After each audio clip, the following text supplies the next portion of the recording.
Wesatyahala, with you all health. I am Raifen, or Raven.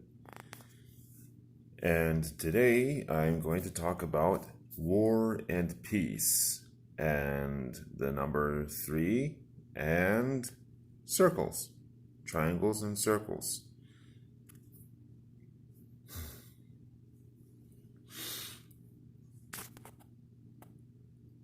The number 3 is the ultimate basis of all finite structure within our universe. All finite structure.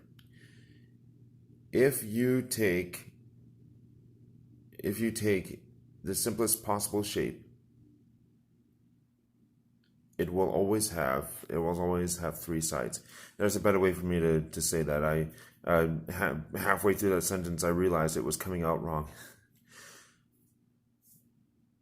You cannot have a shape with less than 3 sides.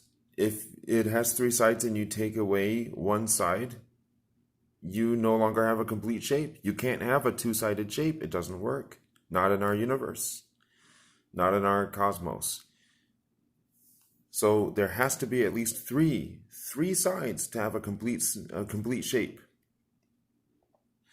And therefore, I conclude that the number 3 is the basis, the ultimate basis of all finite structure within our universe. You have to have 3 sides in order to have a complete thing.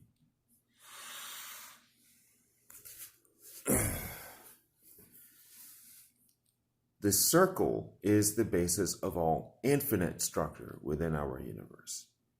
Infinite structure. So anything and everything that does not have an end is infinite by nature. So for all finite structure, the ultimate basis is 3 triangles. Triangles represent the ultimate basis of all things. Yet it is interesting to note that our universe, our cosmos, is also based upon duality. 2. So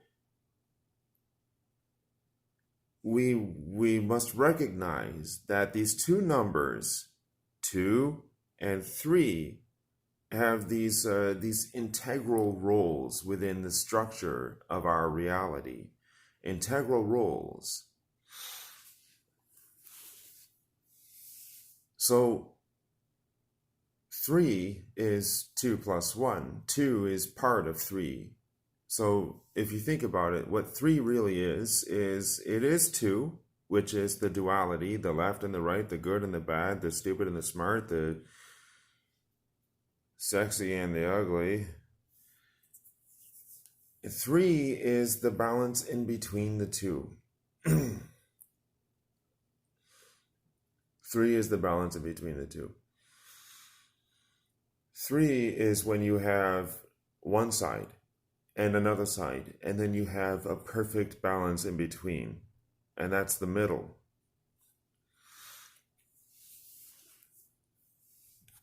All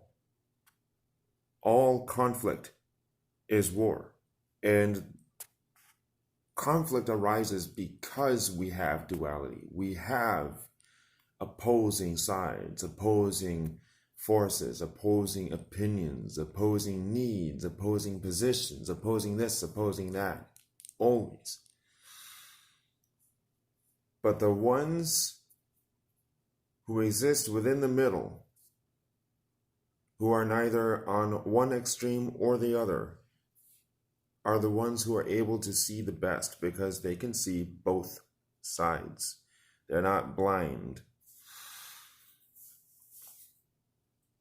I like the symbol of the triangle, especially when it's a perfect triangle. We have many different types of triangles that are not perfect, but I like the symbol of the perfect triangle because a perfect triangle has 2 opposing sides and then one that is right in the middle.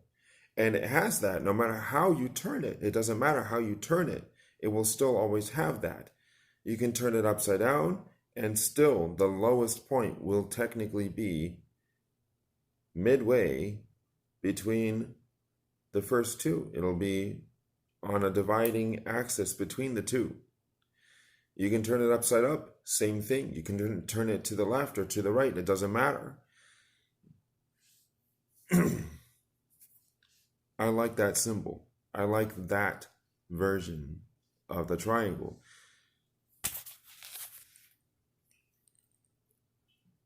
There's this very strong movement now, and it's been going on for a long time, really, where people want world peace.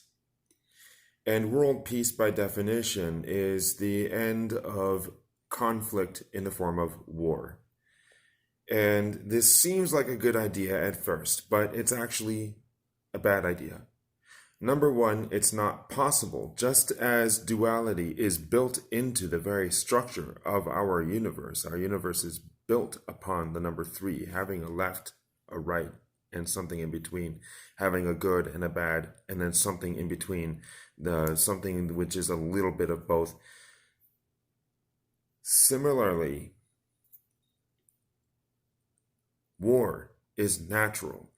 War is natural because having opposing viewpoints is natural. In order for people to actually have no war, none, ever, to have world peace, you would have to take away differing opinions. And in order to take away differing opinions or differing beliefs or differing viewpoints or differing needs or differing wants, you would have to take away differing will, as in, you would have to take away free will. You would have to take away free will. But if you take away free will, then you also take away our freedom of thought, and therefore our freedom to question and challenge people's beliefs. If we don't have free will, then we do not think critically about our beliefs and our assumptions, our biases. We don't question or challenge things. And notice that that word challenge is a very important word because it implies conflict, doesn't it? It implies opposition.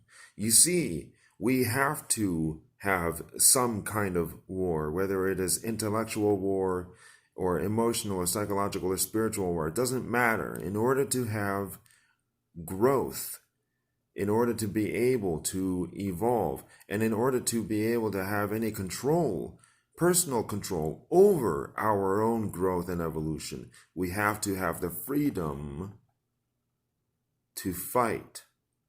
A philosopher is a fighter. A philosopher is a warrior. A philosopher is somebody who is willing to start intellectual battles, wars with people or with opinions. A philosopher is someone who is willing to say, I disagree with you. I don't know if what you believe is true. I want to find out for myself. I don't agree with you. War is not just physically taking weapons and killing people. War takes on many forms. When your body fights off an infection, that is war.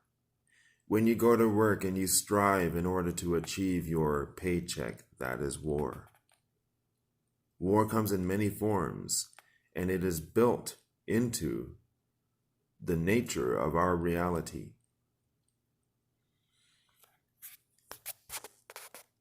I disagree with the notion that world peace is worth it, or that it is even possible. It's not. It's not possible. Just as you cannot take duality out of the structure of our universe, you cannot take war out of the nature of our reality. If you were to subtract 2 from 3, you would no longer have a triangle. You would no longer have a complete structure. Take away 2. Take away the duality, the left and the right, the good and the bad, the right and the wrong, the weak or the strong. Take away the duality, take away the conflict, and you no longer have a complete shape. You just have one thing, one piece of something. That's all.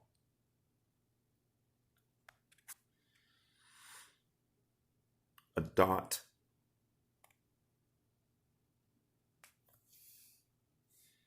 West Athiala, with you all health. Think deep.